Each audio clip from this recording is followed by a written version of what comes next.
Did the U.S. dodge a recession? Hi, everyone. Welcome to the Real Vision Daily Briefing. With me today is Warren Pies, co founder of 314 Research. Hi, Warren. It's great to see you. It's good to be back. Thanks for having me. So, we kicked off the week. For a lot of people, it was a long weekend here in the U.S., anyway, with a federal holiday. And so, we're in a trading shortened week, and everybody came back, and we saw sort of stocks slide, give up some of those gains, although they did come off the lows of the day, helped maybe in part by home builders who did outperform after we had a stronger than expected housing report. I know that you've been looking into housing a lot too. So, what'd you make of the number? What do we need to understand about what's happening in housing? Well, this is to me, we're laser focused on housing right now because to me, the most important question across assets is recession timing. Like, are we going to have a recession? And if so, when is that going to hit? And so, in our view at 314, we've kind of created a little model of the US housing market. And when you go back into history, just to give you the quick background, you go back into history, in general, you see residential construction payrolls fall by 8 to 10% right before you get into a recession in the United States. So that's what we're looking for is a drawdown of 8 to 10% in residential construction payrolls. And really, when you think about what drives payrolls, it's the number of units under construction. And when you back out from there, what drives units under construction, it's the number of houses that are started and then how long it takes to finish a house. And so those are the real moving parts. I mean, you can break the industry up into single family homes and multifamily homes. There's about 3 times as many workers for each single family unit over a multifamily unit. But we model all this out because we're trying to find that 8 to 10% decline in residential construction payrolls and when it hits. And so it's really important for us to track starts as a part of that. And today we got that all important new housing starts number. And it came in at we were looking, it's been at like a 70,000 on a single family starts, have been coming in about 70,000 new units per month. We were expecting, in order to get to our recession timeline, which is Q1 of next year, we at 314 were expecting single family starts to fall to like 60,000 units per month. And today you got a crazy rebound to like 83,000 units in the month of May.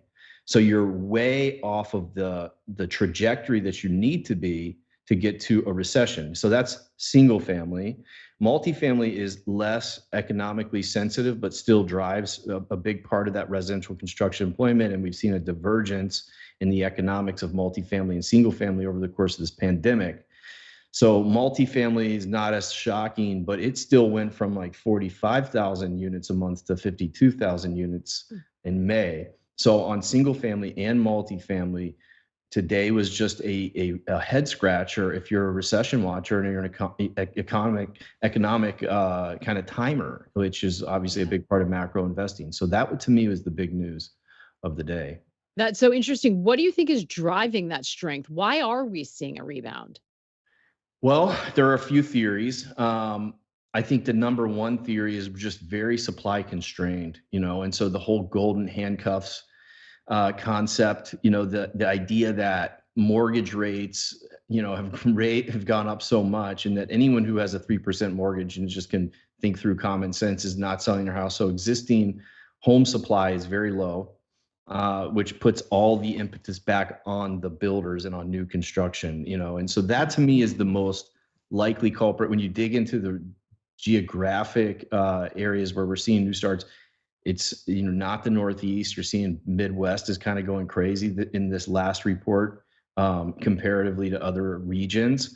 So there's an idea that, I'm just playing with ideas that this new remote work trend is allowing people to migrate out of these urban centers and into more affordable regions of the country, which would be, Midwest is in there. So that's, I think, part of it as well. But at the end of the day, the real straw that stirs the drink is affordability. And affordability has gone from, $2,000 in real terms has been an area where we've seen housing activity slow consistently over the course of history. We went from, $1,600 a month for housing payments, before the the pandemic to 3,000, almost a doubling in your monthly home payment on average in the United States. And so to me, that should slow activity no matter what. Even if we're talking about golden handcuffs or whatever, it's just at some point you can't make the math work. Now, the only other thing that I didn't mention, but it's the last part that's kind of allowing, I think, some of these new buyers to come into the market is builder buy down. So builders are buying down the interest rates. A lot of times that's temporary for new home sales and allowing the math to work. But all of these things have a limited runway that they can work. So I think this is just it's one data point. You don't want to overreact. But if we stay on this trajectory, I mean, recession, in my view, at 70,000 new single family starts every month, you have a recession landing somewhere in the back half of 2024. If you go up to 80,000 a month, which is where we're at this report for the month of May, I just don't see a recession. That's not a contractionary number in my view. Wow, which is incredible, and I think you really underscored why it's been very difficult. I mean, this is the most talked about recession. We say this all the time, and it's been such a moving target. By the way, those builder incentives you mentioned, both Brian and Melody commenting about that on the platform chat as well, as one component. But as you say, it's sort of a mix of everything. I just want to back up for a second though, because I think that that this is something that's really important and it doesn't get talked about a lot. We talk about housing and supply, the supply of new homes, trying to meet that and the undersupply that existed.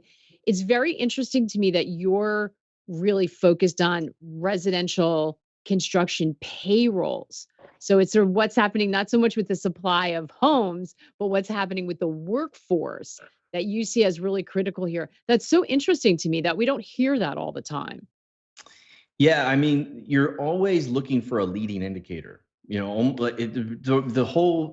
recession is basically, if you can boil it down, you need to see job losses if we're going into recession. So we had a chart in our last report. I probably should have passed it along, but I can describe it really quickly. It's just we lined up aggregate payroll growth at the beginning of every recession, and we've just chugged higher here. Like for the people who think we're already in a recession, this chart kind of disproves that notion immediately. So you just see payrolls chugging higher. Every single other recession is marked by job losses. That's what we're talking about. You can talk about PMIs and leading economic indicators and all these indices and financial conditions. You can get into a lot of different rabbit holes here, but the bottom line is we need to see job losses. And job losses in the residential construction industry precede job losses overall. And you can think about it, it's the most interest rate sensitive portion of the economy. Housing is really the economy. If the housing market sneezes, the rest of the economy catches a cold, basically. So this is the dynamic we're really trying to focus in. We're trying to find that leading indicator. The other stat that I pull out for people is even though construction is like 5% of total US payrolls, in the average recession going back through modern history, it accounts for 15% of the jobs lost during the recession. So this is kind of this is a labor force that's used to expanding and contracting more flexibly in these periods of weakness and strength. And so to me, this is a really important corner of the economic landscape that we should be paying attention to. The final thing is it's like 4 to 6 month lead between residential construction payrolls rolling over and your aggregate non-farm payrolls rolling over. And so that to me, it's the whole housing is the economy. So you need to focus on it. It's really difficult for me to envision a scenario where we have a true NBER defined recession and you don't get a slowdown in housing and residential construction payrolls. I mean, we're basically at the peak still. We're like fourth. We're really right at the peak. We've basically flatlined in the last 4 months, lost a little bit of a few jobs here, but for the most part, this is not the trajectory you expect for some kind of pending recession. So that's certainly not. So are we still seeing a shortage of workers? Is the market tight? Or is it sort of like balanced and tipping? Where do you think the momentum is for construction workers? So again, we really focus on I think we do have that chart somewhere. I don't know if Brian can find it in time, but I think it was in some of the material that that you passed along. If we could find that, if you could look for it, Brian, that Sure. would be great. There was a scatter plot, Brian, if you have it, but if not, we're basically focused on units under construction. I think that's, and then you have to make a little bit of a couple assumptions about how many multifamily units, because like I said, a single family unit employs 3 workers for every 1 worker that a multifamily unit employs. If you think about that and you mix that in your equation, the bottom line is when you think about the stock of units under construction in the United States right now, we've gone from exceedingly tight labor conditions in the residential construction market to balanced. So this move we've seen from really 1 year ago to today, where we've had housing activity slow down, all that's done is gone from a place where I can't get an electrician to call me back, even if I have a big piece of work for them, to maybe they're going to return my call. So the market's gone from very tight to balanced. The next step, if you're looking for a recession, you need to go from balanced to loose. And Yeah. you're not going to get there starting building 80,000 new homes per month like we did in May. Yeah, I think when you said that, getting an electrician come to your house, like everybody just shook their head, raised their hand. Yeah, like we have all experienced that for what seems like a while now, where it's so difficult because they're just flat out on giant projects, so they don't want to, they don't even have the time to return your call half the time. Super important stuff, Warren, and you really get in the weeds and break down the multifamily and single home, which is amazing. So the recession's pushed out, maybe not happening now, but we're talking late 24 if it happens based on what you're seeing now, or even further out than that. So our base case is Q1 of 2024. Again, those are with much more pessimistic assumptions than what we saw in today's data point. Right. So you're going to So be watching now to see whether you have to change that, even push that out even correct. further. Right. So to take it one step closer to the goal is that we're looking for 7,000 residential construction jobs for the economy to shed 7,000 jobs every month from here into February, March of next year to hit that 8% drawdown number that we're talking about. Now, again, that assumes that starts back off to like 60,000 units a month. And I just, that today is a day to reflect on all that and to think like there's for one, today's number just at least on the margin pushes that recession call back. So you can't, you have to adjust your model if you're looking at what we're looking at. So that's number one. If we stay at these levels, then I think that like I said, we wouldn't even have a recession on the docket for 2024. That would be it's really difficult to get to that place. So the question you have to ask yourself is this a reacceleration? Is this a soft landing? How does this go from here? And the reason I think that's so important is because I do believe the stock market's moving as if it's in a new early cycle move here. And the bond market, on the other hand, is positioned as if the Fed is going to have to cut rates a lot in the next, call it 12 months at the very least, and if not sooner than that. And so you have a huge divergence in what the stock market is saying and what the bond market is saying. So the recession call, to me, this is why we titled the report about this recession timing the most important question, because in our view, once you tell me where does the recession fall on the timeline, every other asset that's on the menu, its relative value really flows from that answer.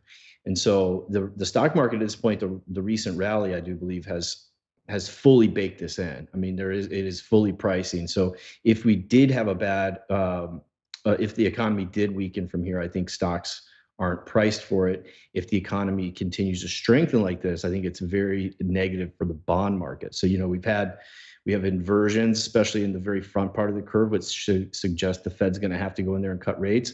Those cuts get priced out. That bleeds into the rest of the whole yield curve shifts higher, in my view. So that's what's at stake with this recession call, is really which market is going to be correct, the stock market with its positive outlook or the bond market with its negative pessimistic outlook. Absolutely. And as you point out, when we're talking, they're way off. They're in totally different universes right now. So, they can't both be right. Is there a danger that they're both wrong though? Are we going to have a repeat where for reasons both of those get hit? Like maybe, how do you this is like I think why you're saying the timing is so important, isn't it? Correct. And that's kind of my base case. So my base case is that the recession, the stock market's going to be right in the near term. It's stock positive in the near term, but ultimately, I think you get a pretty nasty saw for the stock market. We do have a recession. It's hard for me, going back to the affordability numbers that I cited, it's really difficult for me to see how this persists. Just, builder incentives and, all the different kind of levers that are being pulled. I mean, is the U.S. consumer going to completely is everyone going to en masse cut 50% off the size of their new home builds? I don't see that. If you read through builder transcripts, that's not happening. The price points are still rising and things like that. So the numbers don't work. So at the end of this, still is a slowdown, is a recession, and I think that disappoints the stock market eventually. But before we get there, I think the cycle is longer. It's just the theme has been a long cycle throughout this year. We came into the year, everyone expecting a recession. And every time you get a data point like this, it pushes that cycle out. I think the first market to be frustrated will be the bond market. And the next market to be frustrated will be the stock market. And so that's how I see it. Ultimately, the max amount of pain will be inflicted on all participants. Yeah. So this is super important because for everyone listening, we're all going to have to think about time frame, right? So, for the most part, if you're trying to make some calculations, and if for keen viewers, you'll all remember that this issue of the timing of the recession has been the difference for a lot of forecasts. Because Warren, we'll have people come on and say, "Well, that person's saying the opposite of what the person who was on yesterday is saying," and longer term, they might feel the same, but it's that timing of the recession. So Raul and Darius, for example, very different ideas about the timing of the recession when they were on together a few weeks ago. So everywhere we go, Jim Bianco was on last week. Everyone has a different theory, but like you, everyone's having to go back and revise it constantly because we're getting this information in real time if you're trying to lead into the leading indicator. So, a couple people asking this question in the chat, including Colin and Joseph. So, I'll use Joseph's. Does the Fed need to raise rates higher to hit payrolls? So, what does this mean for the Fed if the economy is showing this kind of resilience? You're at the Federal Reserve Board. You just decided to keep rates on hold or skip or pause, whatever you want to call it. What are you thinking? I mean, you're thinking you have to go again? On the margin, yeah. I mean, you may be able to. I think the Fed believes they're restrictive at the moment. I think there's evidence that suggests they're maybe not as restrictive as they think. And so, if you're in the Fed's shoes and you think you're already into sufficiently restrictive territory, then it's just a function of time from here that they need to let that rate policy work through the system. If it was me, I think what they could do is, you're talking about the housing market, you're talking about borrowing channels, raising that front end. What we've seen is it has this kind of perversely stimulative effect where it actually increases this interest income to a certain small segment of the population who already have a lot of money, and then it incentivizes economic activity through that channel. I think they need to really hit the borrowing channel if they want to slow the economy down and slow inflation down, slow down housing costs. And that would point to additional QT, or more aggressive QT and balance sheet operations. And so, to me, that has been an important point to watch for monetary policy, is what they do with their balance sheet and quantitative tightening. And so, to me, that's what if the world starts reaccelerating at a 7% mortgage rate, which sounds insane to me, and that starts that housing disinflation that everyone expected to work through the system does not work through the system, then the Fed's going to have to figure out a way to push those mortgage rates up. And I think the easiest way to do that, if you go back in history during periods of QT, the spread between mortgages and 30-year Treasury bonds goes from like 90 basis points to 300 basis points. So further QT, where they're just they're letting more mortgages roll off their balance sheet, that's a real drag on borrowing costs for the housing market. And that's where I think you end up eventually. You have the builder incentives and all that stuff. That's going to run out of steam. And there is an interest rate. I had somebody bring the builder incentives up to me, and they said, well, this is just the golden handcuffs and rate buy downs and things like that. And the thought experiment, if you think that's what's going on, is okay, if rates go to 20% tomorrow, does that mean that, builders are in even better position because it's going to have even fewer existing home sales? And I think that the thought experiment should reveal to you that no, that house, whether they're new or existing or anything, you have crossed a barrier where the economy can no longer support housing starts at this level with interest rates at that point. So that's the focus I think that the Fed's going to have, is on their balance sheet and how they can impact those markets if they decide that that's fueling inflation further. Yeah, it's interesting. And we've been talking about the Fed being really between a rock and a hard place. Roger Hurst just did a masterclass with Diego Perea earlier today. And Diego, very worried about inflation and what he calls a series of systemic bubbles. Let's have a listen to a clip from that. Risk that you end up picking the losers in something that moves as fast as this theme, right? So how do you view diversification within AI as an investment theme? Sure. So I think it makes sense to have some diversification, but what matters the most is to invest with conviction, so that when you have corrections, you feel comfortable enough to increase the position, or at least to hold it. I think the diversification is probably one of the reasons why you see some bubbles in AI. You have probably people diversifying away via an index, an ETF, or just by Googling or searching. Okay, that was not Diego. Sorry, things got switched out behind the scenes. But Diego's point, I'll paraphrase what he said. It was in a master class they did, and that is available on the platform if you haven't had a chance to check it out for Plus. So scan the QR code if you are not a member or a Plus member, and you can figure out how to access that and get whatever offer is going right now. But he was basically saying we're trapped in a dynamic between systemic bubbles because of the abuses of fiscal, the delay transfer, and the problems that come from that. It's creating this sort of inflationary spiral every time they come in and try to address it. So the problem of inflation as a result of the monetary and fiscal abuse, and that this is what's driving central banks and governments. And then you see what happens, and you get energy subsidies and bailouts and all sorts of other interventions. That is really dominating the global macro scene, and is, for him, something to really watch. So maybe less about the business cycle and more about the fact that they've got themselves kind of trapped in this never-ending debt cycle. Warren, is a way to put it.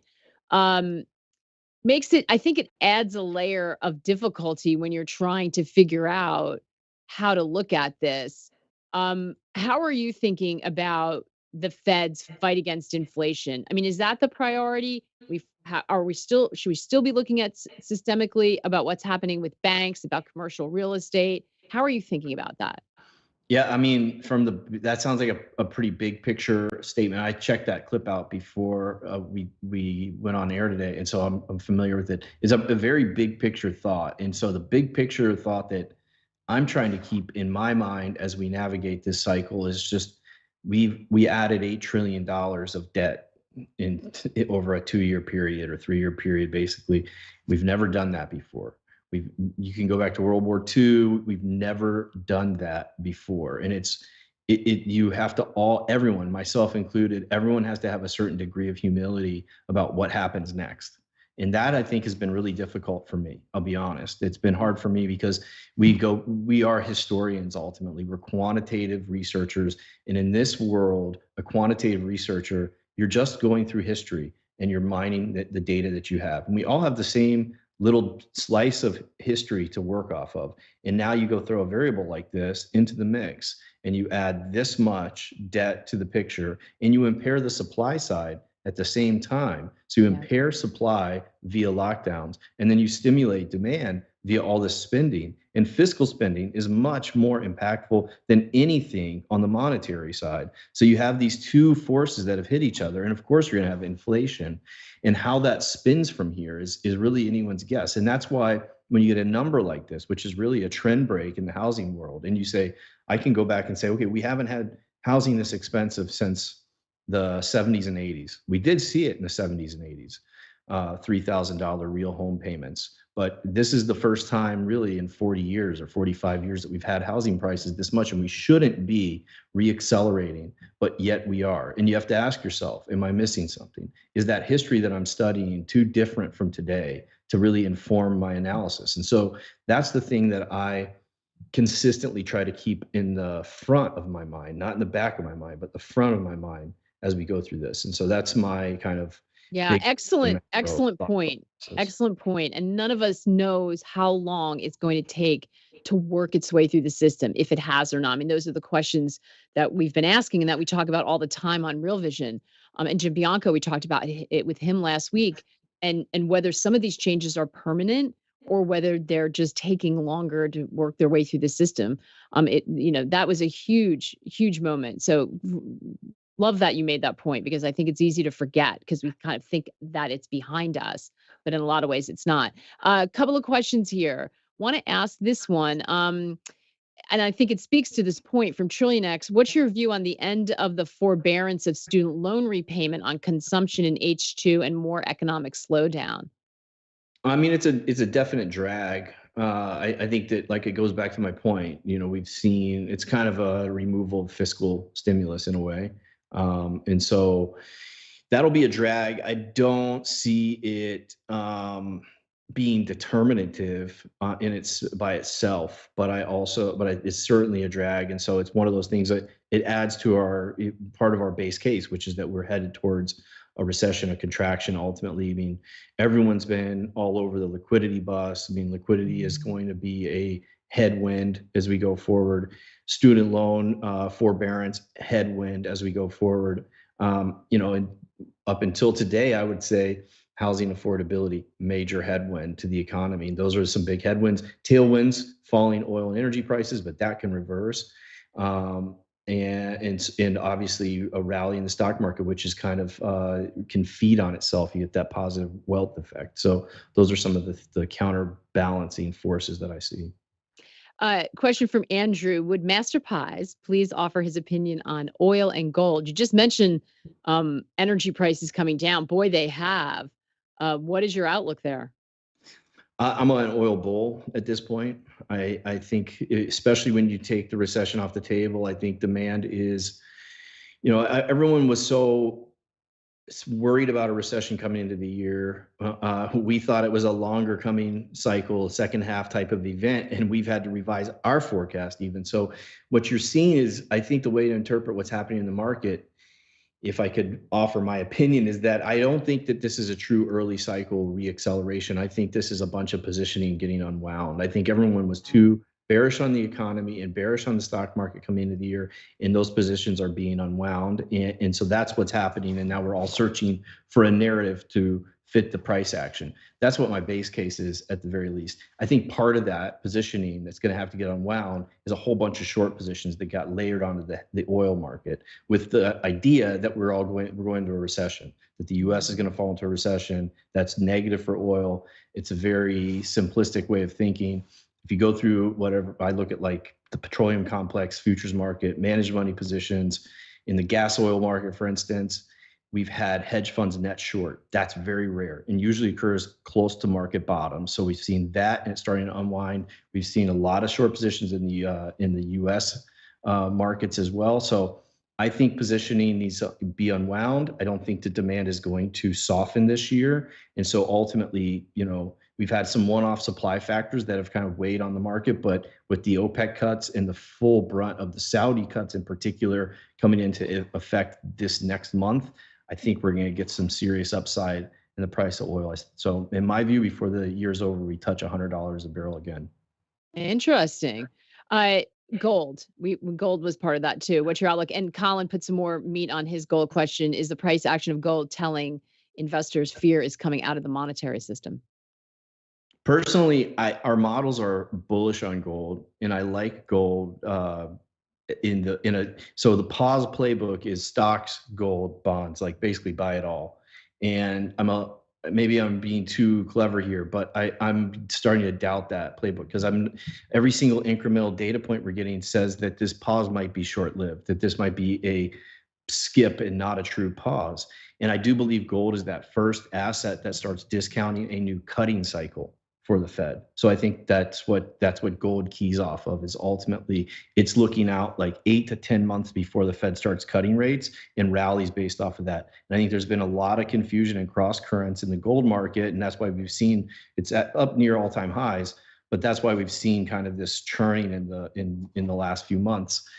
I'm worried about it because of the possibility that the Fed has to go back in there and at the very least hold rates higher for longer and keep real rates across the curve for longer than maybe the market and the gold market in particular expects. So and potentially QT, if you're right, and they're watching that housing market. Correct. That's going to We're be still another trying issue. to talk about where they hike next. We're not anywhere close to the place where they pause. You know, the best way I could think of this is, are we in the way we framed it a few months ago when we modestly increased our equity exposure was, are we in June 06 or June 07? And I think everyone is expecting us to be more like in June 07, where we were within 6 to 9 months of the recession, whereas June 06 was when the Fed paused and the recession didn't hit for another 18 months. And the real serious stuff didn't hit for 24, 30 months. And so I think that's in the market. The stock market was up 16% the year following June of 06. A lot of people forget that, but you know, that's just the difference in timing that recession, that in the difference that timing can make for different asset returns. Fantastic stuff. Lena, I see your question about commercial real estate. We're not going to tackle it today because we're out of time, but Ash is doing a deep dive on commercial real estate on the platform. So look out for that. And he may come join us and update us on a couple of great conversations he's had tomorrow. So we'll touch on that a little bit more deeply tomorrow. Before I let you go, Warren, so are you playing stocks short term? Do you think they can run up for here, or are you worried about that turn? And if so, what do you like? Because it sounds like you're worried about bonds. Are you worried about both? And I'm more worried about this. The shift has been from being worried about stocks to more worried about bonds. And that's been a gradual shift. We wrote a report in May. Everyone was talking about the horrible breadth in the market. And so what we saw was this breadth divergence. We called it a mega cap breadth divergence, very rare, where the top 10 stocks in the S&P 500 outperformed the bottom 490. And the message we found from this is that there's really no predictive power following a mega cap divergence, except for the fact you get a lot of volatility, either a major rally or a rout. So we called our report Rally or Rout, 90 days to decide, because it happens in a really short time frame. And the bottom line is, if breadth for the bottom 490 improves, you have a serious rally on your hands. And so that's what we've seen really from the end of May forward, when we had that jobs report that came out late May, early June, I can't remember what. The rest of the market, the more cyclical pockets of the market, started participating in this rally. So you really, you know, you don't want to buy the rally, you want to rent the rally here, but you don't want to be fading it, or you know, it depends on your time frame and what you're doing. But I don't want to stand in front of this thing right now, because I think we're still broadening out and we're still having these people chasing from their underweight positions. But I don't see new all-time highs or anything dramatic like that. I think ultimately that I honestly think if we're going to have a recession, then we're going to at least be revisiting the October lows that we had. So that's how I see over the long term. So over the long term, yeah. Warren, fantastic stuff today. You gave us a lot to look at, to pay attention to, and to think about as we all try to sort of game out this recession. Thank you so much. It's great to catch up with you. Yeah, thank you for having me. Thanks for all the smart questions, everyone. We'll be back tomorrow. As I said, we're going to hopefully have Ash make a quick appearance and update us on some of the great conversations happening on the platform. And we've got Sean Hackett. A lot of you have been asking about weather, about the impact on agriculture, on those ag commodities that we've been all watching. So we're going to get the man himself in to sort of lay it all out for us. So hope to see you then. In the meantime, take care and good luck out there.